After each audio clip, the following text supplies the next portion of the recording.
السلام علیکم ورحمۃ اللہ وبرکاتہ۔ اعوذ باللہ من الشیطان الرجیم، بسم اللہ الرحمن الرحیم۔ یا أيها الذين آمنوا لا تدخلوا بيوتا غير بيوتكم حتى تستأنسوا وتسلموا على أهلها ذلكم خير لكم لعلكم تذكرون۔ فإن لم تجدوا فيها أحدا فلا تدخلوها حتى يؤذن لكم، وإن قيل لكم ارجعوا فارجعوا هو أزكى لكم،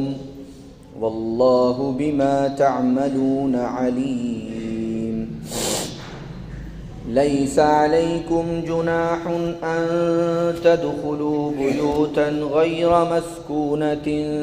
فيها متاع لكم، والله يعلم ما تبدون وما تكتمون۔ قل للمؤمنين يغضوا من أبصارهم ويحفظوا فروجهم ذلك أزكى لهم، إن الله خبير بما يصنعون۔ وقل للمؤمنات يغضضن من أبصارهن ويحفظن فروجهن ولا يبدين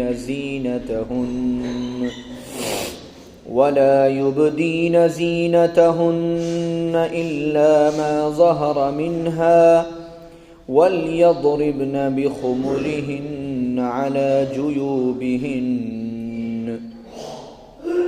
ولا يبدين زينتهن إلا لبعولتهن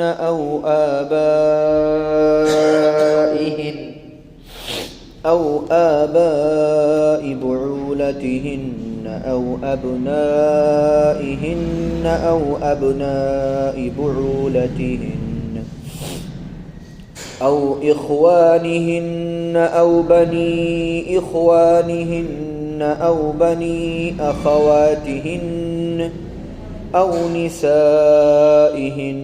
أو ما ملكت أيمانهن أو التابعين غير أولي الإربة من الرجال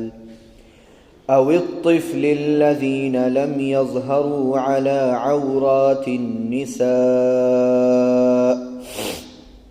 ولا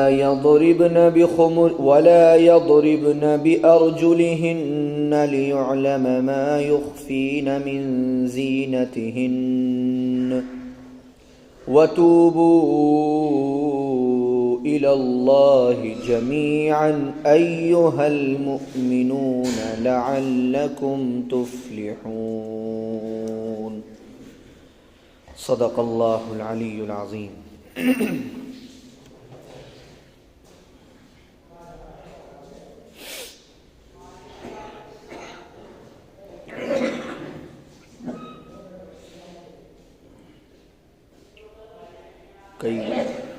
کئی ہفتوں پہلے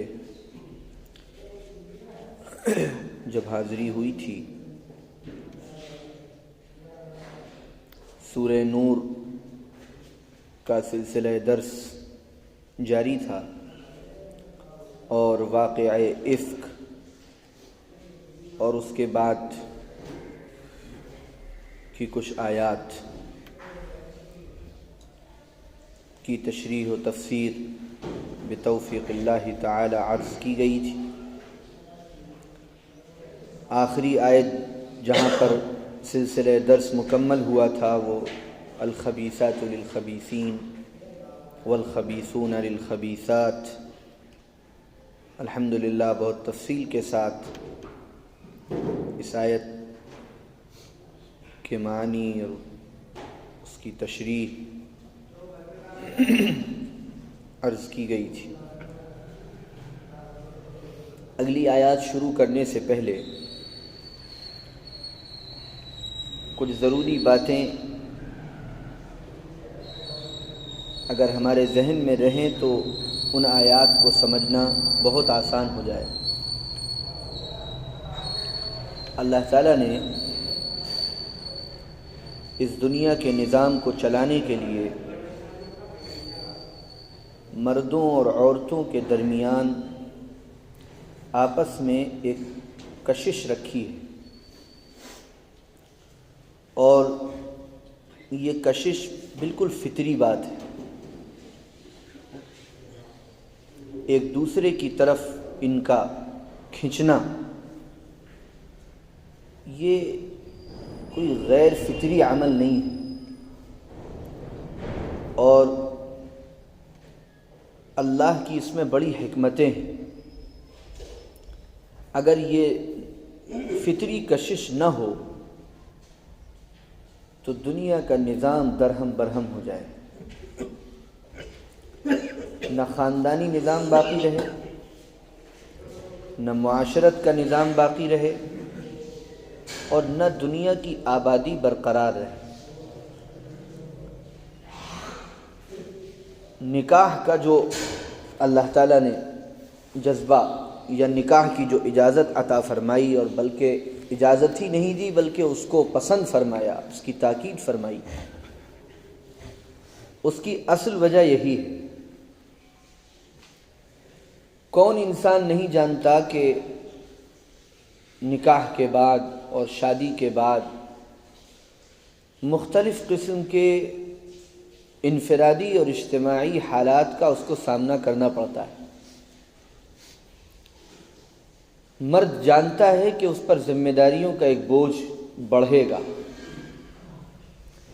مرد جانتا ہے کہ اپنے علاوہ پہلے ایک کی اور پھر اس کے بعد جب اللہ تعالیٰ اولادیں عطا فرمائے گا تو نہ جانے کتنوں کی ذمہ داریاں میرے سر پر آئیں گی۔ مرد جانتا ہے کہ بہت سی گھریلو الجھنوں کا بھی سامنا کرنا پڑ سکتا ہے۔ اسی طرح عورت بھی جانتی ہے کہ اپنے گھر کے لاڈ پیار ناز و نخرے مجھے چھوڑنے پڑیں گے، اور اپنی مرضی کو فنا کر کے بالکل انجان لوگوں کی مرضی میں اپنے کو ڈھالنا پڑے گا۔ دونوں طرف کے لوگ، مرد بھی اور عورت بھی، شوہر بھی اور بیوی بھی، دونوں کے سامنے مستقبل کی پریشانیاں ہوتی ہیں، اور وہ دیکھتے ہیں، اپنے گھر میں دیکھتے ہیں، اپنے خاندان میں دیکھتے ہیں۔ اس کے باوجود وہ نکاح کے لیے نہ صرف یہ کہ تیار ہوتے ہیں بلکہ ایک الگ سی فرحت، راحت اور خوشی ان کے وجود پر طاری رہتی ہے۔ اور اس کی اصل وجہ یہی ہے کہ اللہ نے جو انسانی فطرت میں جو جذبات رکھے ہیں،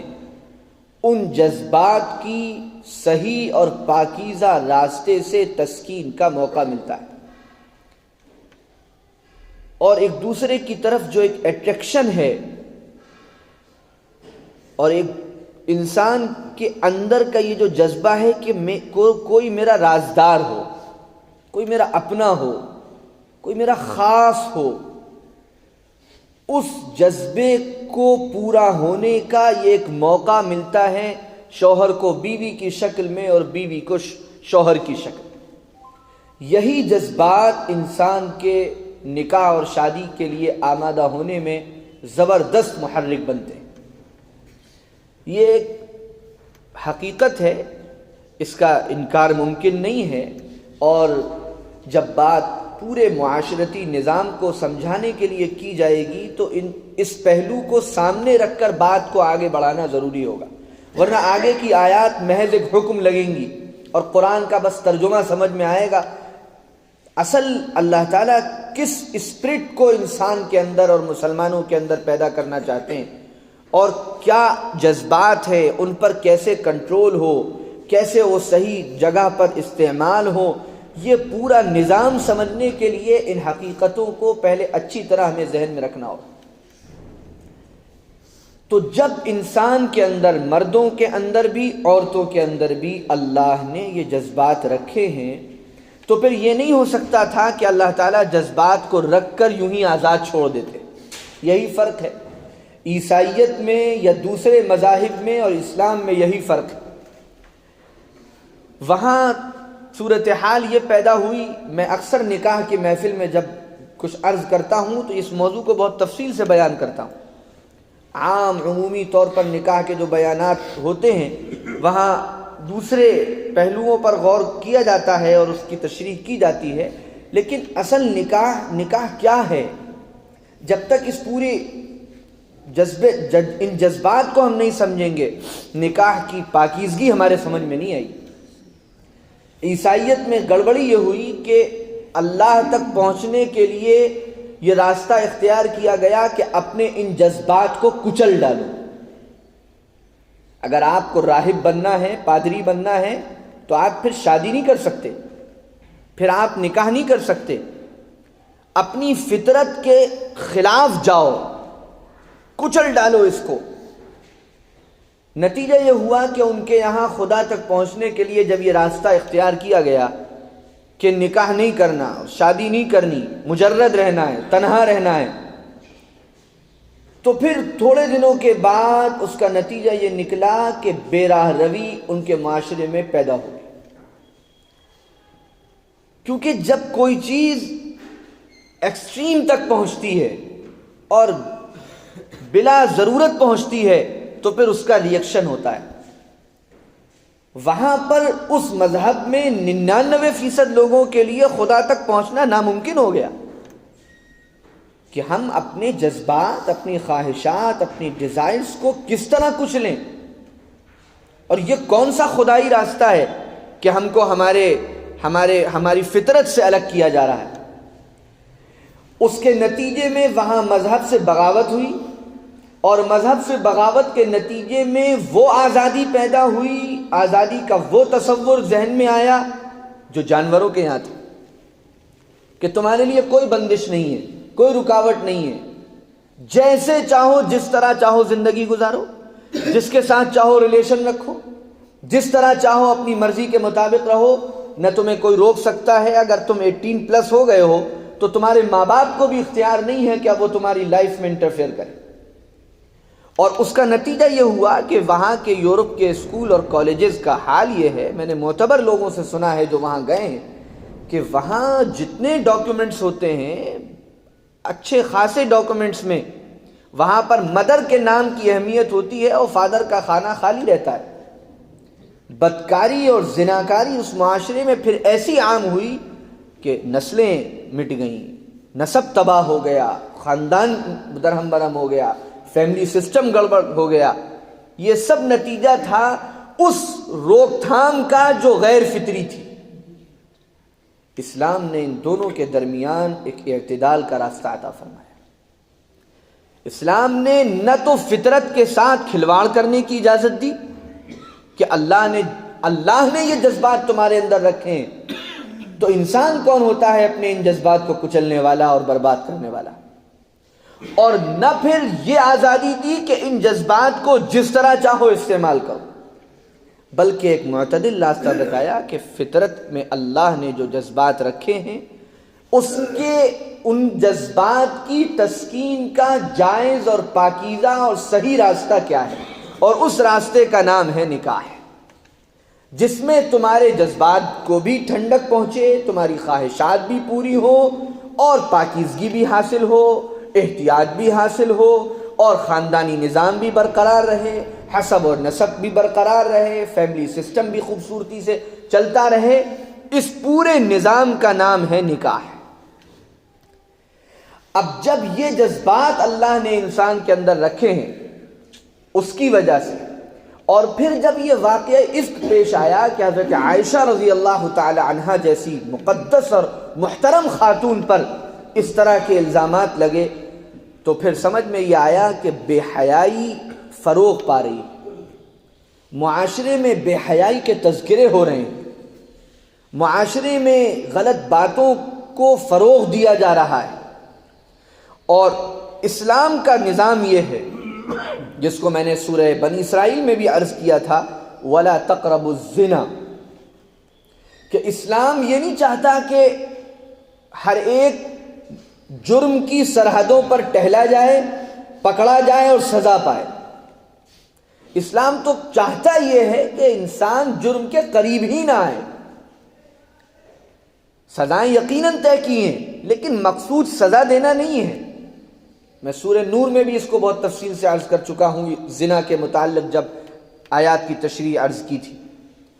تو اسلام نے بہت پہلے سے روک تھام شروع کی تاکہ کوئی اس طرح کے جرائم میں مبتلا ہو کر سزا کا حقدار ہی نہ بنے۔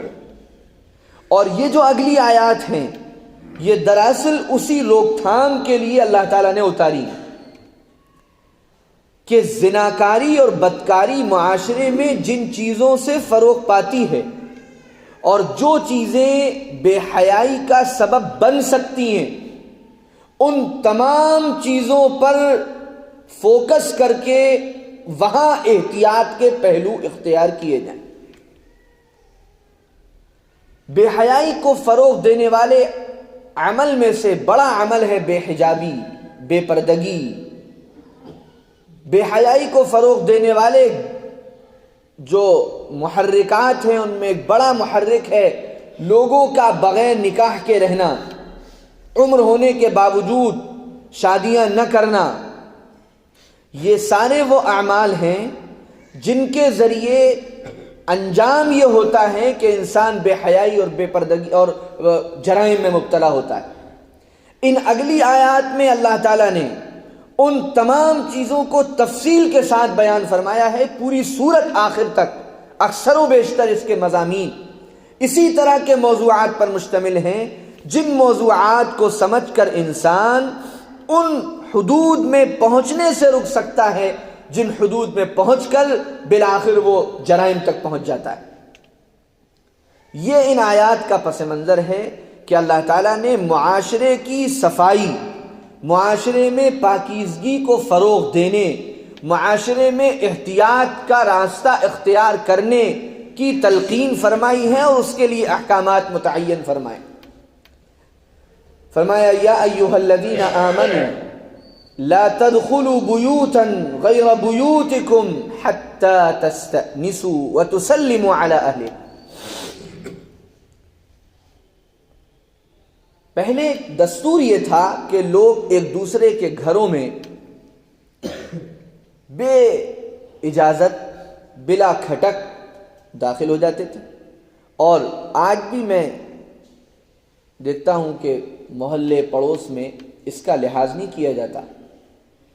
یہ تو فلاں بھائی کا گھر ہے، یہ تو فلاں بھائی کا گھر ہے، کوئی رشتہ داری نہیں، کوئی تعلق نہیں، لیکن دھڑلے سے ایک دوسرے کے گھروں میں داخل ہو جاتے ہیں لوگ۔ اور یہ ایک بڑا ذریعہ ہے نظروں کے بہکنے کا، اس لیے کہ گھر ایک پرائیویسی کی جگہ ہے۔ گھر کے اندر رہنے والوں کا اپنا کی ایک پرائیویٹ زندگی ہے، ان کی اپنی ایک پرائیویسی ہے، اور اسلام نے پرائیویسیز کی حفاظت کو بہت اہمیت دی۔ ہمیں کسی انسان کی پرائیویسی میں داخل ہونے کی اجازت نہیں ہے، وہ کسی طرح کی پرائیویسی ہو، وہ گھر کی پرائیویسی ہو، وہ اس کے موبائل کی پرائیویسی ہو، وہ اس کے کاروبار کی پرائیویسی ہو، وہ اس کی ملازمت کی پرائیویسی ہو۔ جو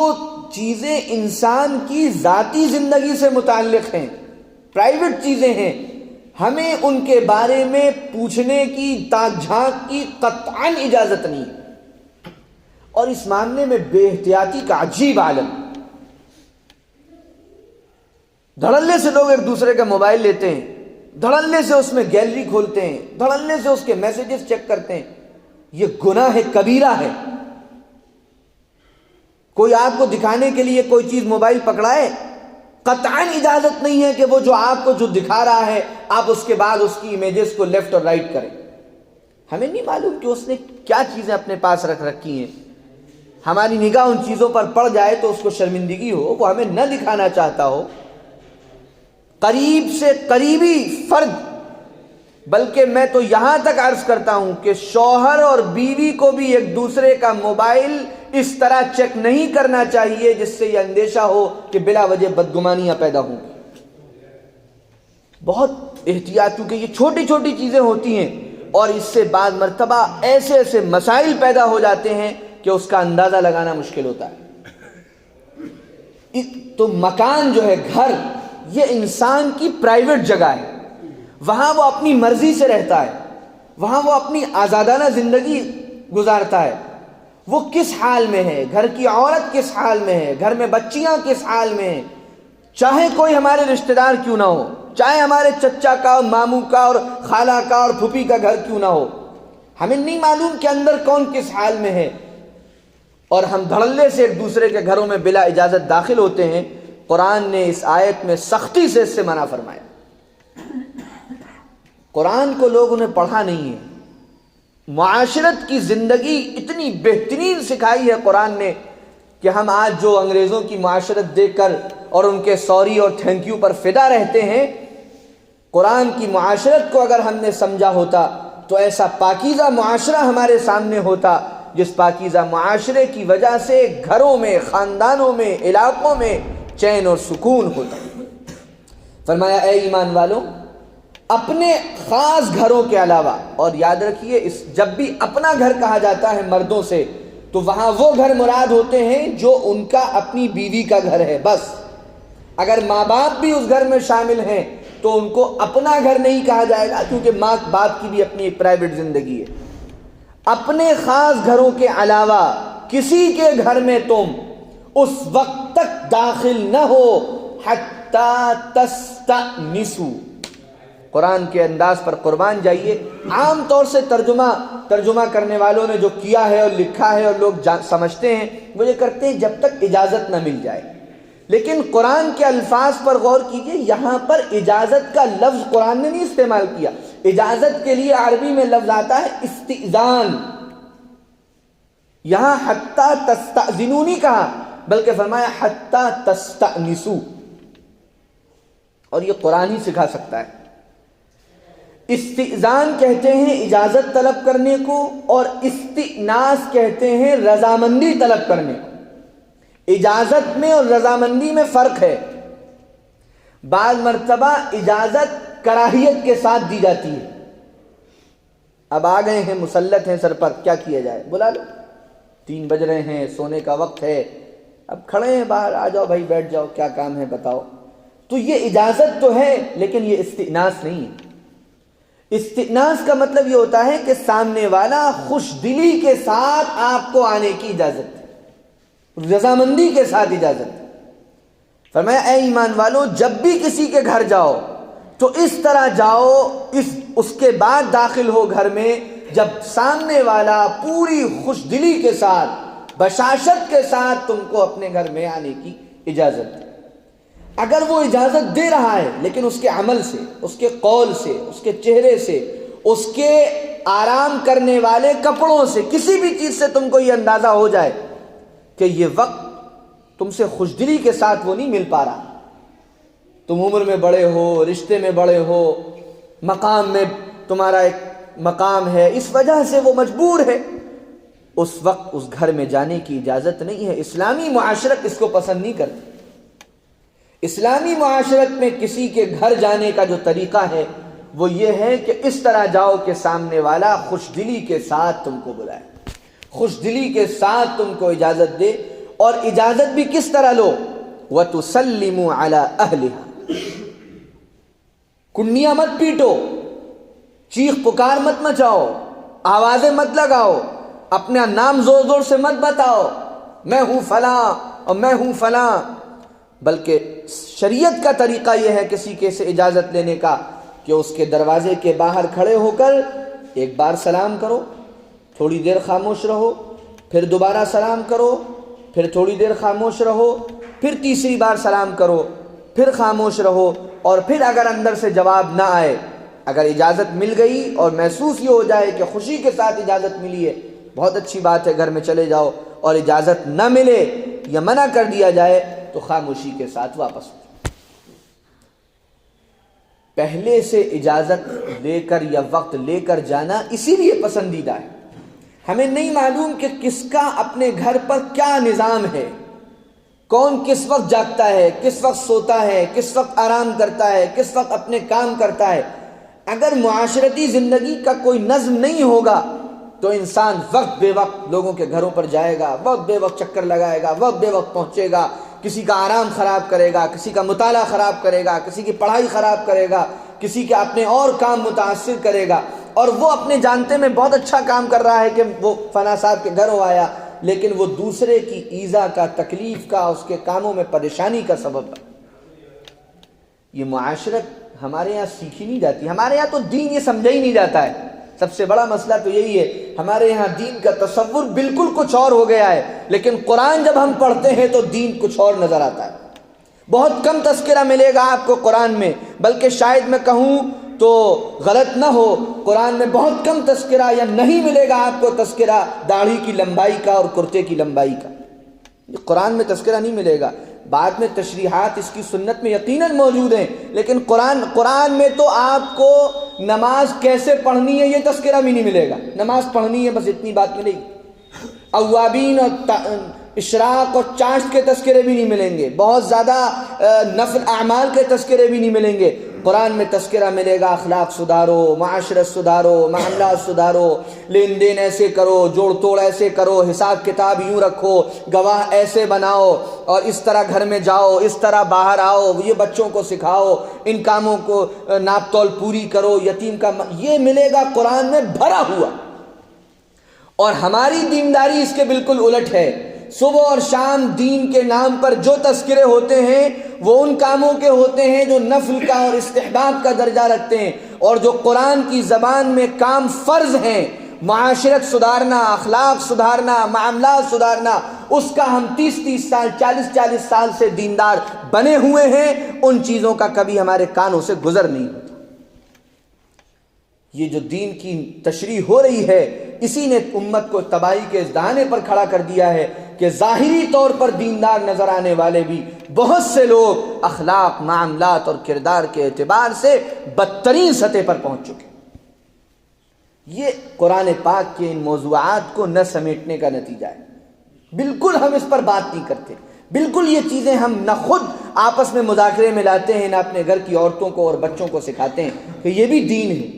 آنا جانا کیسے ہو، گھر میں داخلہ کیسے ہو، گھر سے نکلنا کیسے ہو، بڑوں سے کیسے ملا جائے، چھوٹوں سے کیسے ملا جائے، آمد و رفت کا سلسلہ کس طرح قائم کیا جائے، یہ تذکرے ہمارے ذہنوں میں وہم و گمان میں بھی نہیں گزرتے۔ 40 50 سال سے ایک ہی سطح پر ہم ہیں۔ 40 سال پہلے ہم جو جانتے تھے آج بھی ہم اتنا ہی جانتے ہیں، نہ اس سے زیادہ جاننا ہم نے سوچا ہے، اور نہ اس سے زیادہ جاننے کا کبھی ہمارے اندر شوق پیدا ہوا ہے، بلکہ مجھے معاف کیجئے گا جو اس سے زیادہ جاننے کی کوشش کرتا ہے ہم تو اس کو اپنے دائرے سے خارج بھی کر دیتے ہیں۔ یہ دین کی وہ ایک ایسا قطملنگا بن گیا ہے جس کی وجہ سے حقیقی دین غائب ہو گیا ہے، ظاہری کچھ چمک دمک بس نظر آتی ہے۔ قرآن کتنی اہمیت کے ساتھ بیان کر رہا ہے گھر میں کیسے جانا ہے۔ وَتُسَلِّمُ عَلَىٰ أَهْلِهَا، اس گھر کے لوگوں کو تم سلام کرو، اور جب تک ادھر سے رضامندی نہ ہو، میں بار بار عرض کر رہا ہوں اجازت کا لفظ قرآن نے نہیں استعمال کیا، جب تک کہ ادھر سے رضامندی نہ ہو اس وقت تک گھر میں ان کے مت داخل ہو۔ ذَلِكُمْ خَيْرٌ لَكُمْ لَعَلَّكُمْ تَذَكَّرُونَ، یہی تمہارے لیے بہتر ہے اگر تم واقعی کچھ سمجھ رکھتے ہو، کچھ غور و فکر کرتے ہو۔ فقہا نے لکھا ہے اپنے گھر میں بھی جہاں صرف ہماری بیوی موجود ہے وہاں پر بھی بغیر اطلاع کے نہیں جانا چاہیے، اس لیے کہ اللہ تعالیٰ نے یہ جو جذبات رکھے ہیں جس کا میں نے تذکرہ کیا، ان جذبات کے تحت شوہر کے اندر یہ خواہش رکھی ہے کہ وہ جب اپنی بیوی کو دیکھے تو اس کی طبیعت خوش ہو جائے۔ حدیث پاک میں فرمایا گیا بہت نیک بیوی ہے وہ جس کی طرف جب اس کے شوہر کی نگاہ پڑے تو وہ خوش ہو جائے۔ اب اگر شوہر، حضور صلی اللہ علیہ وسلم کا معمول تھا کہ آپ جب بھی سفر سے واپس آتے آپ ایک منزل پہلے قیام فرماتے اور قاصد کے ذریعے تمام ازواج مطہرات کے یہاں پیغام بھجواتے کہ اللہ کے رسول صلی اللہ علیہ وسلم واپس تشریف لے آئے ہیں، تھوڑی ہی دیر میں آپ اپنے گھروں پر تشریف لائیں گے۔ اسی لیے معمول یہ ہونا چاہیے کہ آدمی اپنے گھر میں بھی جب جائے تو کوئی نہ کوئی ایسی علامت ضرور اختیار کر لے اندر داخل ہونے سے پہلے، تاکہ اگر کوئی اس طرح سے ہو، گھر میں بہنیں ہوتی ہیں، ماں ہوتی ہیں، اور بھی مستورات ہوتی ہیں، کہ اگر وہ کوئی ایسی حالت میں ہیں جس حالت میں ان کو ہم اگر ایک دم سے داخل ہو جائیں گے تو ان کو ناپسندیدگی ہوگی، ان کو احساس ہو جائے کہ گھر کا فلاں مرد آ رہا ہے، اور اگر ہمارے گھر کے علاوہ کوئی اور گھر ہے تو وہاں تو باقاعدہ اجازت ضروری ہے، وہاں تو باقاعدہ پوچھ کر جانا ضروری۔ ہم اپنے قریبی رشتہ داروں کے گھروں میں اس کا خیال نہیں رکھ پاتے، پڑوسیوں کے گھر میں اس کا خیال نہیں رکھ پاتے کہ ہمارے پڑوسی کتنے ہی ہمارے گہرے ان سے روابط کیوں نہ ہو، ہم بغیر اجازت ان کے گھر میں نہیں جائیں گے۔ چچا کا گھر، ماموں کا گھر، خالہ کا گھر، کوئی شک نہیں بے تکلفی ہونی چاہیے، کوئی شک نہیں کہ ان رشتوں میں بہت محبت اور الفت ہونی چاہیے، لیکن یہ الفت اور محبت سے الگ ہٹ کر پرائیویٹ زندگی کو اسلام نے جو اہمیت دی ہے اس کا تقاضا یہ ہے کہ ہم ان گھروں میں بھی پوچھ کر جائیں، اجازت لے کر جائیں، اپنی آمد کا احساس دلا کر جائیں، تاکہ کوئی ایسی سچویشن کریٹ نہ ہو جو ہمارے لیے یا کسی اور کے لیے شرمندگی کا سبب۔ پھر فرمایا فَإِن لَمْ تَجِدُوا فِيهَا أَحَدًا، کوئی گھر ایسا ہے جو بند ہے، لاک ہے، تالا لگا ہوا ہے، فرمایا اگر وہ بھی تمہارا گھر نہیں ہے اور وہاں تم کسی کو نہیں پاتے ہو، تالا لگا ہے، تب بھی اس گھر میں بغیر اجازت مت داخل ہو۔ یعنی کسی کا گھر اگر لاک ہے اور ہمیں جانا ہے، تب بھی ہم اس گھر میں تبھی جائیں جب اس گھر کے مالک کی اجازت ہم کو حاصل ہو۔ یہ نہیں کہ ہمیں معلوم ہے اس گھر کی چابی کہاں رہتی ہے، ہمیں معلوم ہے کہ وہ یہاں بہت سے ایسے رشتہ دار ہوتے ہیں جن کے یہاں ہماری کثرت سے آمد و رفت ہوتی ہے، اور ہم کو معلوم ہوتا ہے کہ یہ اپنا گھر لاک کر کے فلاں کے یہاں چابی دے کے جاتے ہیں، فلاں کے یہاں چابی رکھ کے جاتے ہیں، اس جگہ پر چابی چھپا کر جاتے ہیں، ہمارے ماموں کا گھر ہے، خالہ کا گھر ہے، بھائی کا گھر ہے، سب معلوم ہے۔ اب ہم پہنچے، ہم نے دیکھا لاک ہے، کوئی مسئلہ نہیں، اٹھائے چابی کے، بھئی وہ ماموں کا گھر ہے، کیا مسئلہ ہے، ہمیں تو معلوم ہی رہتا ہے، کئی مرتبہ انہوں نے ہم سے ہی چابی یہاں رکھوائی اور کھولا اور دھڑلے سے اندر چلے۔ ہمیں نہیں معلوم کہ انہوں نے گھر میں اس وقت کیا ایسی چیزیں رکھ رکھی ہیں، گھر میں کیا معاملہ ہے کہ ہمارا داخل ہونا ان کو، ٹھیک ہے وہ کچھ نہ کہیں، لیکن اسلامی شریعت کا اور اسلامی معاشرت کا اصول یہ ہے کہ کسی دوسرے کے گھر میں بھی بغیر اجازت، جبکہ وہ لاک ہو، بغیر اجازت داخل ہونا جائز نہیں ہے، الا یہ کہ مالک مکان کی اجازت حاصل۔ وَإِن قِيلَ لَكُمُ ارْجِعُوا، اور اگر تم سے یہ کہہ دیا جائے کہ اس وقت ملاقات نہیں ہو پائے گی، فَارْجِعُوا، فوراً واپس ہو جاؤ، ہُوَ أَزْكَىٰ لَكُمْ، اسی میں تمہارے نفس کی پاکیزگی ہے۔ سبحان اللہ، یہ بات اللہ تعالیٰ نے کیوں کہی کہ اسی میں تمہارے لیے پاکیزگی ہے؟ یہ بہت طبیعت پر شاق عمل ہے۔ میں ملنے آیا تھا اور مجھ سے ملنے سے انکار کر دیا، مجھے منع کر دیا، مجھے لوٹا دیا، اپنی آرام کی خاطر، اپنے کام کی خاطر۔ اس سے طبیعت میں تکدر پیدا ہوتا ہے، اس میں اپنی بڑائی اور کبر کا احساس ہوتا ہے، مجھے کس طرح سے منع کر دیا گیا۔ فرمایا اس وقت اگر تم نے اپنے نفس کو قابو میں کر لیا اور تم نے اپنی غلطی کی طرف دیکھا کہ میری غلطی تھی، مجھے اجازت لے کے آنا چاہیے تھا، وقت لے کے آنا چاہیے تھا، مجھے نہیں معلوم کہ ان کے یہ کس کام کا وقت ہے، اور میں نے آ کر مطالبہ کر دیا کہ مجھے ملنا ہے۔ اب وہ اپنے کام میں مصروف تھے۔ آج کل کتنی میٹنگز ہوتی ہیں جو آن لائن ہو رہی ہیں، لوگ گھروں پر اپنے کام کر رہے ہیں، ملازمت اپنے گھروں سے کر رہے ہیں، اور بہت سے کام ہوتے ہیں، کوئی اپنے بچوں کو پڑھاتا ہے، کوئی خود مطالعہ کرتا ہے، کوئی خود لکھنے پڑھنے کا کام کرتا ہے، کوئی اپنے والدین کی خدمت میں ہوتا ہے، کوئی رات میں خدمت کر چکا ہوتا ہے تو دن کو آرام کر رہا ہوتا ہے، 50 مشغولیات ہوتی ہیں۔ اگر ہم عذر تلاشیں تو 1000 عذر ہمیں مل جائیں گے کہ شاید اس وجہ سے فلاں آدمی نے ہم سے ملاقات نہیں کی، کوئی مسئلہ نہیں، اگلی بار میں وقت لے کر آؤں گا۔ تو فرمایا ہوا ازکا لکم، تمہارا نفس اس سے پاک ہو جائے گا، تمہارے اندر کا کبر مٹ جائے گا، تمہارے اندر کی بڑائی ختم ہو جائے گی۔ اور اگر تم نے اس وقت تیش کے ساتھ واپسی کی اور اس کو برا بھلا کہتے ہوئے واپسی کی اور اپنے آپ کو کچھ سمجھتے ہوئے واپسی کی تو اس کا کوئی نقصان نہیں ہے، تم کبر کے گناہ میں مبتلا ہو جاؤ۔ کتنا باریک قرآن کی. یہاں پر قرآن نے یہ نہیں کہا فرجعو تو پھر تمہارے لیے بہت ثواب ہوگا اور بڑا پیارا کام ہو. ازکا لکم، دل صاف ہو جائے گا، نفس کے اندر جو کبر ہے وہ مٹ جائے گا. اس لیے اس وقت اگر کسی کے یہاں تم جاؤ اور اجازت مانگو اور اندر سے یہ جواب آ جائے کہ نہیں اس وقت ملاقات نہیں ہو سکتی، تو فوراً واپس ہو جاؤ اور نفس کو پاک کرتے ہوئے واپس. غصے میں واپس مت ہو، اپنی غلطی سوچتے ہوئے واپس ہو کہ مجھے اجازت لے کر اور وقت لے کر جانا چاہیے تھا، میں نے غلطی کی ہے. وہ آدمی پتہ نہیں کس مشغولیت میں ہے جو اس وقت اس نے ملنے سے منع کر دیا. ان اللہ خبیر بما یصنعون، اللہ تعالیٰ ان چیزوں سے خوب باخبر. لیس علیکم جناح ان تدخلوا بیوتا غیر مسکونۃ فیہا متاع لکم واللہ یعلم ما تبدون وما تکتمون. پھر اس کے بعد ایک چیز یہ بتائی گئی کہ یہ جو احکامات ہیں یہ گھروں سے متعلق ہیں، جہاں رہا جاتا ہے. جیسے میں نے بتایا جو پرائیویسی کی جگہ ہے، جو مکان سے مراد ہم لوگ جب سمجھتے ہیں تو صرف گھر کو سمجھتے ہیں. عربی میں یا اردو میں ایک الفاظ میں مکان ہر بنی ہوئی جگہ کو کہا جاتا ہے. وہ جگہیں جہاں لوگ رہتے نہیں ہیں اور وہاں تمہارے کام کا سامان موجود ہے، وہاں پر اجازت کی ضرورت نہیں ہے. ہوتا یہی ہے کہ بعض مرتبہ اس طرح کے احکامات جب لوگوں کے سامنے آتے ہیں اور ان کو صحیح فہم نہیں ہوتا تو پھر وہ غلو پہ آمادہ ہو جاتے ہیں. ایسے کچھ لوگ میں نے دیکھے. ایک صاحب تھے، وہ اپنی ان کی ایک زندگی تھی، ان کو بعد میں جب زندگی ان کی تبدیل ہوئی تو اس کا احساس ہوا کہ مجھ سے کسی کو تکلیف نہیں پہنچنی چاہیے، ایذا نہیں پہنچنی چاہیے. بہت اچھی بات ہے یہ احساس، لیکن وہ احساس اتنا بڑھا، ایسا اس میں غلو ہوا کہ وہ کرسی پہ اگر کسی کے برابر میں بیٹھتے تھے، کھڑے ہوتے تھے تو دائیں والے سے معافی، بائیں والے سے معافی، آگے والے سے معافی، پیچھے والے سے معافی. کہیں میرا ہاتھ آپ سے نہ چھل گیا ہو، کہیں میرا پیر آپ سے نہ چھل گیا ہو، کہیں میرا یہ والی کوہنی آپ کی نہ لگ گئی ہو. یہ غلو کی کیفیت ہوتی ہے. تو اسی طرح اللہ تعالیٰ نے بات واضح کر دی کہ یہ اجازت کا یہ جو پہلو ہے یہ گھریلو مکان سے متعلق ہے، یہ دکانوں سے متعلق نہیں ہے، اسٹور سے متعلق. آپ دکان کے باہر کھڑے ہو گئے کہ جب تک دکاندار صاحب سے میں اجازت نہ مانگ لوں، ان کا استئناس نہ لے لوں، اس وقت تک میں دکان میں نہیں جاؤں گا، اس وقت تک میں شاپنگ مال میں نہیں جاؤں گا. پہلے میں ایک اپلیکیشن لکھوں گا مینیجر کو کہ اگر آپ کی پوری اجازت ہو، خوش دلی کے ساتھ آپ راضی ہوں تو میں آپ کے اس اسٹور میں داخل ہو جاؤں.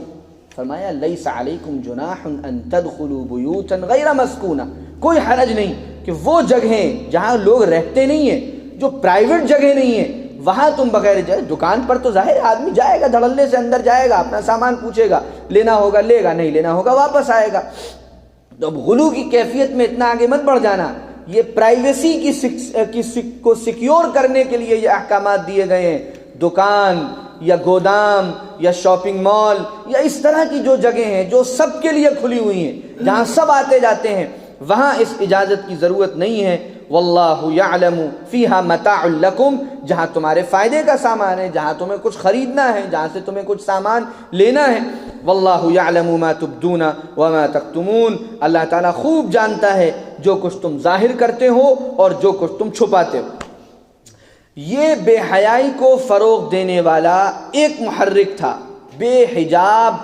بے محابہ ایک دوسرے کے گھروں میں داخل ہونا. اس کا بھی انجام بعض مرتبہ بڑا خطرناک ہوتا تھا. جب یہ احتیاطیں نہیں ہوتی ہیں تو پھر انسان کی نظریں بہکتی ہیں. انسان کی نظریں جب بہکتی ہیں تو پھر بات بہت آگے تک پہنچ جاتی ہے. تو ایک محرک اسلام نے اس پر پابندی لگائی کہ یہ جو بے حجاب بالکل بغیر کسی جھجک کے اور شرم کے تم لوگ ایک دوسرے کے گھروں میں گھستے ہو، یہ سلسلہ بند کرو. اس کا نتیجہ اچھا نہیں ہوتا، بلکہ ایک دوسرے کے یہاں جاؤ اجازت کے ساتھ، احتیاط کے ساتھ، پوچھ کر، بتا کر، اجازت لے کر، تاکہ ایک دوسرے کے یہاں جانے میں جو بے پردگی کا امکان ہے اور جو ایک دوسرے پر نہ جانے کس کس حال میں نظر پڑنے کا امکان ہے، وہ سارے امکانات ختم ہو اور احتیاط کا پہلو عام ہو سکے.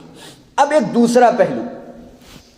کہ انسان گھر میں جاتا ہے یا باہر سڑکوں پر نکلتا ہے یا اور بہت سے ایسے معاملات ہوتے ہیں جس میں مرد اور عورت ایک دوسرے کے آمنے سامنے ہوتے ہیں. ایسی صورتحال میں مردوں کی کیا ذمہ داری ہے، عورتوں کی کیا ذمہ داری ہے، بہت تفصیل کے ساتھ اللہ تعالیٰ نے ان آیتوں میں بیان فرمایا۔ فرمایا قل للمؤمنین یغضوا من ابصارہم ویحفظوا فروجہم، اے نبی صلی اللہ علیہ وسلم اہل ایمان سے کہیے کہ اپنی نگاہوں کو نیچا رکھیں، اپنے دامن کو پاک رکھیں، یہی چیز ان کے لیے تزکیے کا سبب ہے، اور وہ جو کرتے ہیں اللہ اس سے باخبر ہے۔ بڑے جرم تک پہنچنے کے لیے انسان جن راستوں کو اختیار کرتا ہے یا شیطان جن راستوں کو اختیار کرواتا ہے، ان میں ایک راستہ نگاہوں کا بگڑ جانا ہے، نگاہوں کا بہک جانا ہے۔ اس پر روک لگائی گئی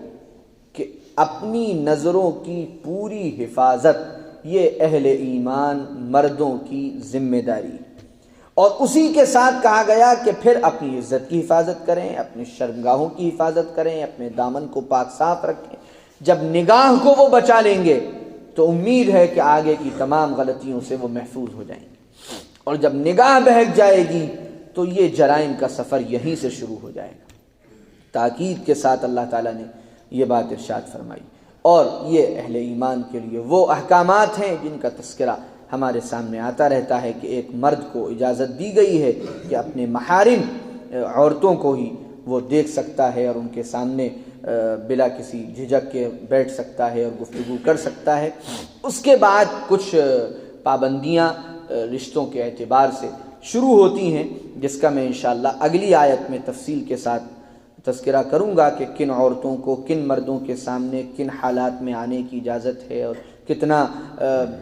حجاب اور پردے کے کیا احکامات ہیں، وہ اگلی آیات میں بہت تفصیل کے ساتھ اللہ تعالیٰ نے بیان فرمائے ہیں۔ یہاں تو مردوں کے لیے ایک مطلق بات فرمائی گئی کہ وہ اپنی نظروں کی حفاظت کریں، اپنی نگاہوں کو نیچا رکھیں، اس لیے کہ پہلی نظر جب انسان کی پڑتی ہے تو وہ تو اچانک کی نظر ہوتی ہے، اس پر اللہ کی طرف سے پکڑ نہیں ہے، لیکن اس کے بعد دوسری اور تیسری نظر کا پڑنا یا بار بار نامحرم پر اور غلط مناظر پر نگاہ کا ڈالنا، یہ پھر بگاڑ کا سبب ہوتا ہے اور شیطانی اثر اس میں نمایاں ہوتا ہے۔ اس لیے زبردست اپنے اوپر کنٹرول ہونا چاہیے، اپنی نگاہوں پر، اپنی آنکھوں پر، کہ جہاں نامحرم سامنے آئے اور جہاں بے پردگی کے مناظر سامنے آئے وہاں فوراً اپنی نظروں کی حفاظت کی جائے، اپنی آنکھوں کو جھکا لیا جائے۔ فرمایا اسی میں تمہارے دل کی پاکیزگی، دل اور روح کو جو عمل سب سے زیادہ متاثر کرتا ہے وہ بدنگاہی کا عمل ہے۔ نامحرم کو دیکھنے کا اور خصوصاً لذت کے ساتھ دیکھنے کا جو دل پر اثر پڑتا ہے وہ ساری روحانیت اور نورانیت کو تباہ کر کے رکھ دیتا ہے، اور انسان کا باطن کالا اس سے پڑ جاتا ہے اور محسوس ہوتا ہے۔ بالکل حقیقی بات میں عرض کر رہا ہوں، جو صاحب دل ہوتے ہیں اور جن کو اللہ تعالیٰ نے، جن کا اندرون کچھ زندہ ہوتا ہے، وہ محسوس کرتے ہیں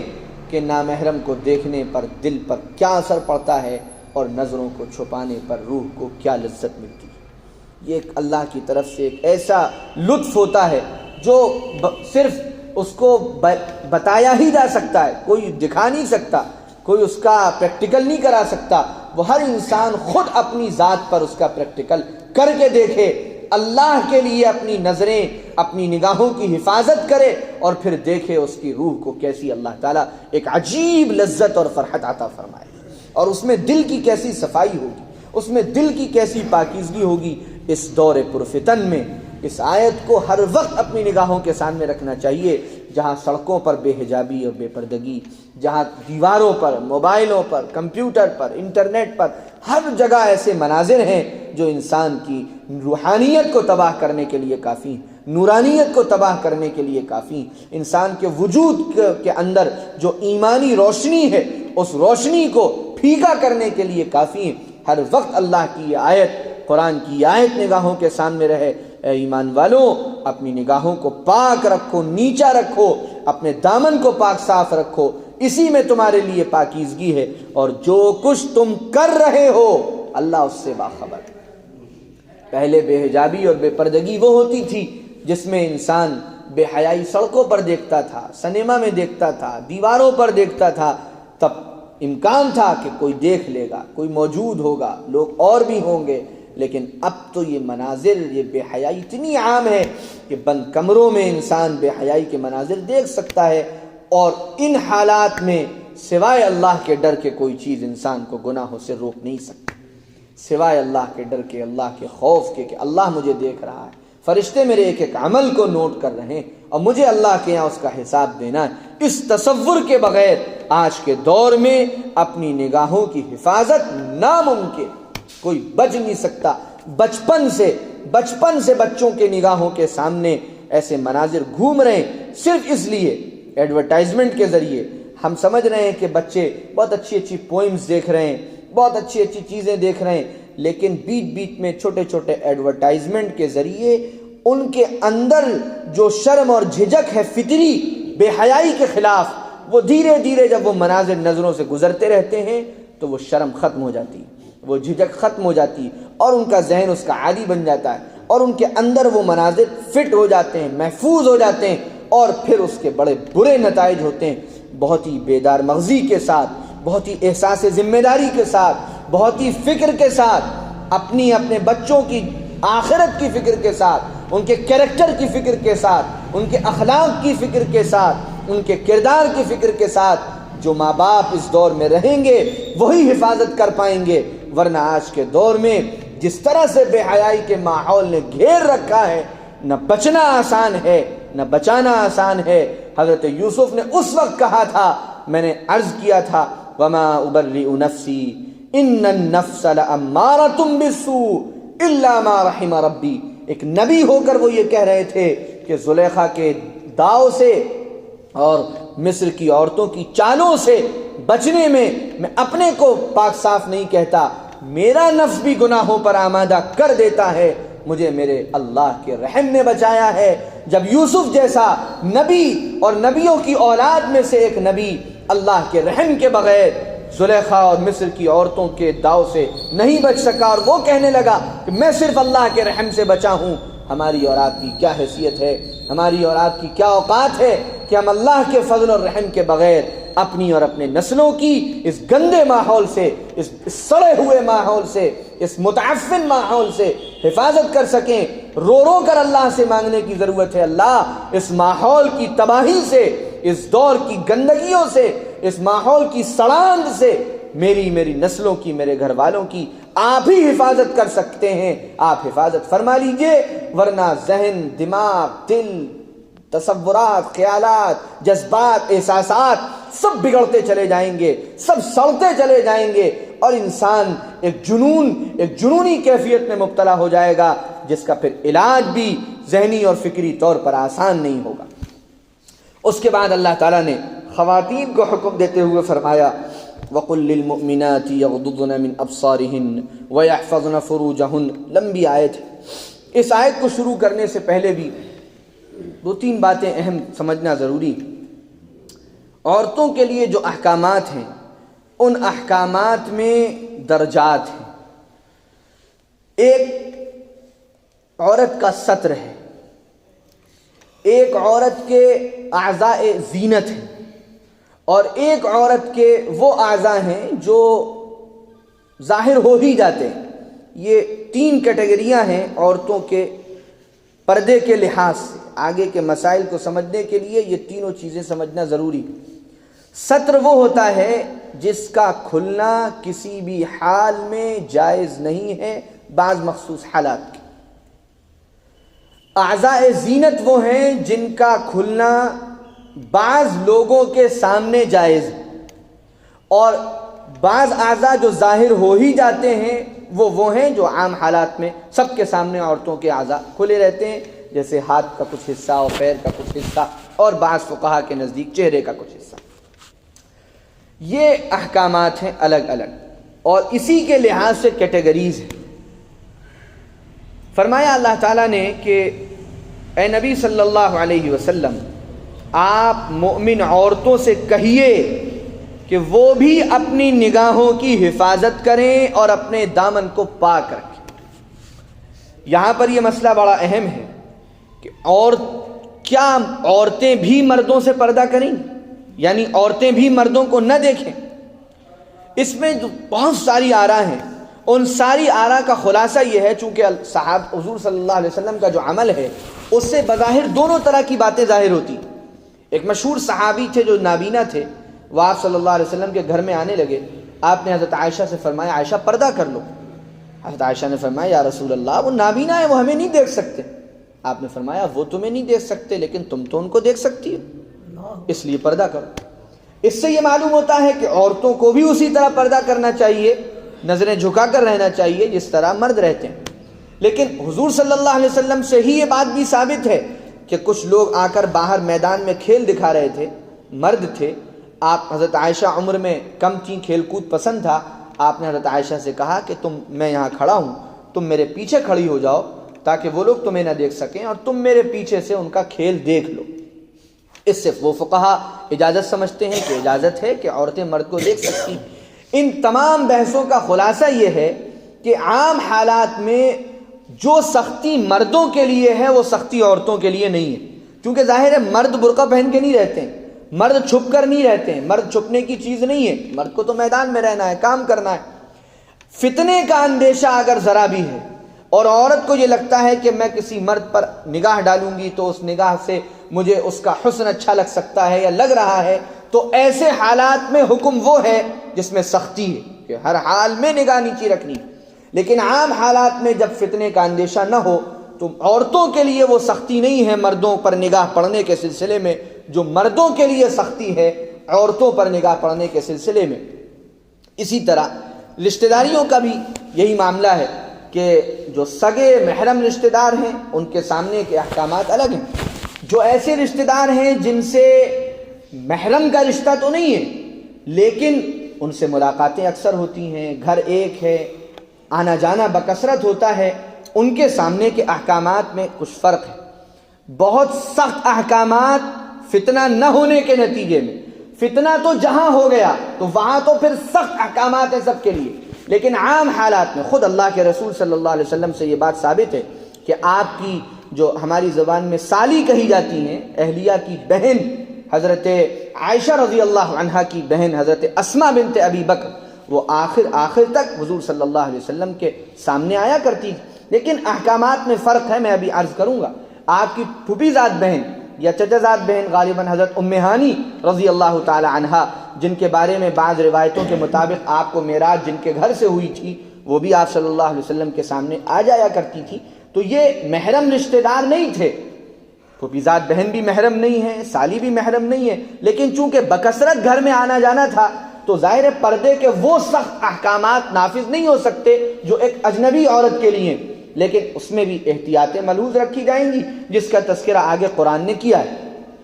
تو پہلی بات تو یہ کہی گئی کہ عورتیں بھی اپنی نگاہوں کی حفاظت کریں۔ عام حالات میں عورتوں کے لیے اس کی اجازت نہیں ہے کہ وہ دھڑلے سے مردوں کو دیکھیں، البتہ اتنی سختی بھی نہیں ہے جو مردوں کے لیے عورتوں کے سلسلے میں کی گئی ہے، چونکہ مرد باہر رہتے ہیں، بغیر پردے کے ہوتے ہیں، تو عورتوں کے لیے وہ سخت حکم اس درجے میں نہیں ہے، لیکن اگر فتنے کا اندیشہ ہے تو حکم پھر ان کے لیے بھی سخت ہو جائے گا۔ وَيَحْفَظْنَ فُرُوجَهُنَّ، عورتوں کو بھی چاہیے اپنی عزت کی، اپنے دامن کی حفاظت کی بہت فکر کریں۔ اب پردے کے احکامات شروع ہوتے ہیں۔ فرمایا وَلَا يُبْدِينَ زِينَتَهُنَّ إِلَّا مَا ظَهَرَ مِنْهَا، عورتوں کے لیے یہ بات جائز نہیں کہ اپنی زینت کا اظہار کریں سوائے اس کے جو خود بخود ظاہر ہو جائے۔ زینت اصل میں کہا جاتا ہے کسی بھی ایسی چیز کو جو انسان کو اپنی طرف کھینچے، جس میں دکھنے میں اچھا لگے۔ عورت کا زینت اس کے زیور بھی ہیں، عورت کا زینت اس کے اچھے لباس بھی ہیں، عورت کا زینت وہ اعضاء جو اعضاء نماز میں کھولے جا سکتے ہیں اس کے علاوہ کے اعضاء بھی ہیں، جن میں سے پھر سختی ہوتی ہے تو سطر کے احکامات ہو جاتے ہیں۔ بعض اعضاء وہ ہوتے ہیں جو خود بخود کھلتے ہیں، مثلا گھر پر عورت کام کر رہی ہے،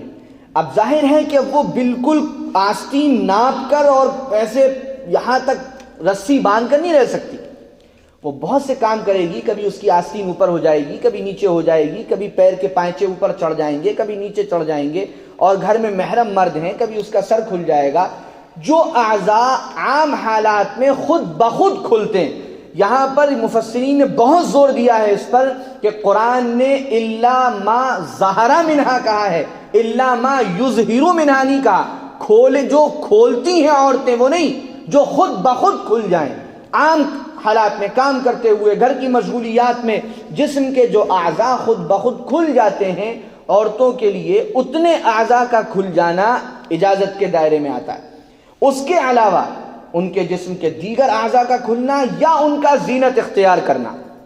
میک اپ کر کے اور اچھے کپڑے پہن کر اور زیورات پہن کر, اس طرح کسی نامحرم اور اجنبی کے سامنے آنا جائز نہیں ہے. فرمایا وَلَا يُبْدِينَ زِينَتَهُنَّ, عورتیں اپنی زینتوں کو ظاہر نہ کریں سوائے اس کے جو خود بخود کھل جائیں.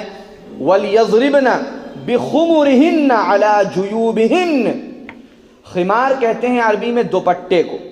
اور اس دوپٹے کو جو سر کے اوپر سے ڈالا جاتا ہے. اسی لیے عربی میں شراب کو بھی خمر کہا جاتا ہے, کیونکہ شراب کا اثر انسان کے دماغ پر ہوتا ہے, سر دماغ کو کنٹرول کر دیتی, دماغ کو بیکار کر دیتی. اسی سے یہ خمار دوپٹہ جو سر کے اوپر سے ڈالا جائے. فرمایا اس طرح سے اپنے دوپٹے ڈالیں وہ جو ان کے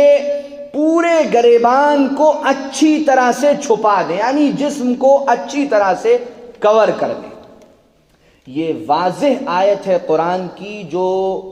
چہرے کے پردے کو واضح کرتی, اور اکثر محققین اور فقہا اسی آیت کی بنیاد پر اس کے قائل ہیں کہ جسم میں کے دیگر اعضاء کی طرح چہرے کا پردہ بھی ضروری ہے, کیونکہ سر کے اوپر سے اگر کوئی چادر یا دوپٹہ اس طرح ڈالا جائے کہ جسم چھپ جائے تو ظاہر ہے چہرہ تو اس میں اپنے آپ خود بخود آ جائے گا. اور اسی وجہ سے احرام کے لیے جو کچھ الگ سے احکامات دیے گئے تو عورت کو حکم دیا گیا کہ اپنا چہرہ کھول لو, یہ حکم دیا گیا. اس کا مطلب یہ ہوا کہ عام حالات میں عورت کو اپنا چہرہ ڈھک کر ہی رہنا چاہیے. اور جب زینت کو چھپانے کا حکم ہے تو زینت کا جو اصل محل ہے وہ عورت کا چہرہ ہی ہے. ہم کسی لڑکی کو جب ہمارے گھر کی عورتیں دیکھنے جاتی ہیں یا تصویر منگواتی ہیں, کیا کہتی ہیں؟ عورت کی ہتھیلی کا فوٹو بھیج دیجئے, عورت کے پنجے کا فوٹو بھیج دیجئے. نا, چہرے کا فوٹو مانگا جاتا ہے, کیونکہ چہرہ ہی زینت کا اصل محل ہے, چہرے ہی سے زینت کا اظہار ہوتا ہے. فرمایا جب پہلی بات یہ کہہ دی گئی کہ زینت کو اپنی چھپا کر رکھیں, زینت کو اپنی ظاہر نہ کریں, تو چہرہ اس میں اپنے آپ ہی داخل ہو گیا. فرمایا وَلْيَضْرِبْنَ بِخُمُرِهِنَّ عَلَى جُيُوبِهِنَّ, اپنے اوپر سے اوڑھنیوں کو اس طرح ڈالیں, جو آج کل برقعے کی ایک شکل ہوتی ہے. عرب میں بڑے بڑی چادریں استعمال کی جاتی تھی اور بڑے بڑے دوپٹے استعمال کیے جاتے تھے, اوڑھنیاں استعمال کی جاتی تھی. فرمایا اس طرح سے اوڑھنیاں اپنے اوپر سے ڈالیں جو ان کے پورے جسم کو اچھی طرح سے کور کر دیں. اور یہ کور کرنے والی جو چیزیں ہوں, چاہے وہ برقع ہو یا کچھ اور ہو, یہ بھی زینت کا اظہار نہ ہو اس میں, کیونکہ برقع ایسی چیز ہے یا اوڑھنی یا چادر جو خود بخود ظاہر ہونے والی ہے. آپ برقعے کو چھپا نہیں سکتے, برقعے کو کسی برقعے میں چھپائیں گے تو وہ برقع ظاہر ہوگا. تو یہ الا ما ظہر منہا میں جو مجبوری ہے ظاہر ہو کر رہے گا, تو اس میں زینت نہ ہو. آج کل تو ماشاءاللہ برقعے بھی بڑے چمک دمک والے اور فیشنیبل اور لوگوں کو متاثر کرنے والے اور نظروں کو کھینچنے والے ہوتے ہیں. فرمایا جو چیزیں ظاہر ہونے والی ہیں ان میں زینت نہ ہو, برقع سادہ سمپل ہو تاکہ اس میں زینت کا اظہار نہ ہو, اور اس طرح ہو کہ آپ کے سر سے لے کر پورے جسم کو اچھی طرح سے کور کر دے. پھر فرمایا وَلَا يُبْدِينَ زِينَتَهُنَّ, اور عورتیں اپنے زینت کا اظہار نہ کریں, یعنی اچھے کپڑوں کے ساتھ, زیورات کے ساتھ, اور آج کل کے دور میں میک اپ کے ساتھ سامنے نہ آئیں سوائے کس کے؟ الا لبعولتہن, اپنے شوہروں کے, او آبائہن, اپنے باپ دادا پورا سلسلہ, او آباء بعولتہن, یا شوہر کے باپ سسر, او ابنائہن, اپنے بیٹوں کے, او ابناء بعولتہن, یا شوہر کے بیٹے کسی دوسری بیوی سے, او اخوانہن, اپنے بھائیوں کے, او بنی اخوانہن, اپنے بھتیجوں کے, او بنی اخواتہن, اپنے بھانجوں کے. اور اسی کے ضمن میں علماء نے ماموں اور چچا بھی لکھے, او نسائہن, یا اپنی ہی جیسی عورتوں کے. عورتیں بھی سب ایک مزاج کی نہیں ہوتی, جو اچھے مزاج کی، اچھے کریکٹر کی عورتیں نہیں ہیں، اور بعض فقہا تو کہتے ہیں کہ غیر مسلم عورتیں سب اس میں داخل ہیں کہ ان سے اسی طرح احتیاط کریں مسلمان عورتیں جس طرح مردوں سے احتیاط کرتی ہیں، اسی طرح ان کے سامنے اپنے آپ کو چھپائیں۔ لیکن بعد میں فقہا نے جو رائے قائم کی وہ زیادہ بہتر معلوم ہوتی ہے کہ اس میں کریکٹر کو دیکھا جائے، کیونکہ غیر مسلم عورتوں سے تو ظاہر ہے پردہ کرنا بڑا محال ہے، کریکٹر جہاں ایسی عورتیں محسوس ہوں جن کا رہن سہن اچھا نہیں ہے، جن کی عادتیں اچھی نہیں ہیں، جن کا مزاج اچھا نہیں ہے، ان سے بھی اپنے آپ کو محفوظ رکھیں۔ او نسائہن او ما ملکت ایمانہن، کام کرنے والے جو لوگ ہیں خاص طور سے گھر کی عورتیں، یا ایسے خادم مرد جو عرصے سے کام کر رہے ہیں اور بوڑھے ہو گئے اور کوئی ان کے اندر بظاہر فتنہ نظر نہیں آتا، اب ظاہر ہے وہ تو ہر وقت آتے جاتے ہیں، تو ان کے سلسلے میں ظاہر ہے وہ سختی نہیں۔ میں پہلے بھی عرض کر چکا ہوں، پردے کے معاملے میں ہمارے یہاں یا تو بہت بے احتیاطی ہے یا بہت غلو ہے۔ بے احتیاطی ہے تو پھر تو کوئی مسئلہ ہی نہیں ہے، جو جہاں جس طرح چاہے رہے، جس طرح چاہے۔ پردے کے سلسلے میں جب غلو ہوتا ہے تو اس میں بھی بعض مرتبہ بڑی عجیب و غریب صورتحال پیش آ جاتی ہے۔ اب چھوٹا سا گھر ہے، اب اس چھوٹے سے گھر میں 4 بھائی رہ رہے ہیں، اب وہ 4 بھائی جب رہ رہے ہیں تو اب ظاہر ہے ہر وقت ایک دوسرے کا آنا جانا ہے۔ اب وہاں پر کوئی عورت کو آپ یہ نہیں کہہ سکتے کہ برقع پہن کر تم گھر میں رہو۔ احکامات میں بڑا فرق آتا ہے، عمر کے لحاظ سے، محرم مرد کی موجودگی کے لحاظ سے، اور تعلقات کے لحاظ سے۔ فقہا نے کہا جی، مفتی سعید صاحب پالنپوری رحمۃ اللہ علیہ نے اس کو مثال سے سمجھایا اور بہت تفصیل کے ساتھ سمجھایا کہ آپ دیکھیے جو درندے جانور ہوتے ہیں تو کسی کو مار کے کھاتے ہیں، ان کا جھوٹا اسلام میں حرام ہے، ان کا جھوٹا نہیں کھایا جا سکتا سوائے بلی کے۔ بلی بھی تو چوہے کو مار کے کھاتی ہے، لیکن اگر اس کے خون نہیں لگا اور کوئی ظاہری علامت نہیں ہے تو بلی کا جھوٹا ناپاک نہیں ہے۔ اس کی وجہ فقہا نے یہ لکھی ہے کہ بلی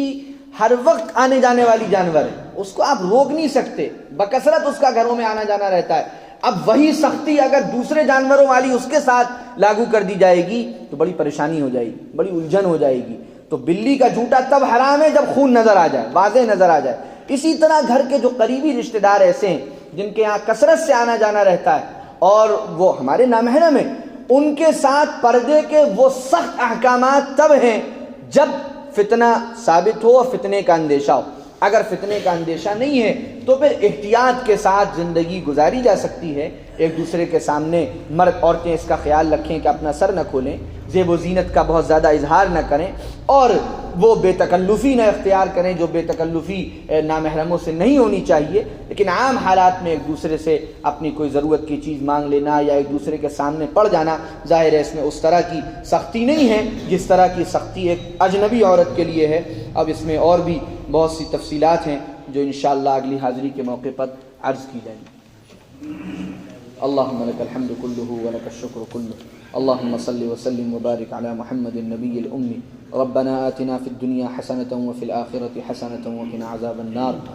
یا اللہ ہماری غلطیوں کو معاف فرما، گناہوں کو معاف فرما، اپنے رحم کا، کرم کا، عافیت کا، فضل کا، یسر کا، سہولت کا ہمارے ساتھ معاملہ فرما۔ یا اللہ قرآن پاک کے احکامات کو اپنی زندگی میں اتارنا ہمارے لیے آسان فرما۔ یا اللہ ہر طرح کے شر اور فتنے سے ہماری حفاظت فرما، ہمیں اپنی نگاہوں کی اور حفاظت کی توفیق عطا فرما، دل اور دماغ کو پاکیزہ رکھنے کی توفیق عطا فرما۔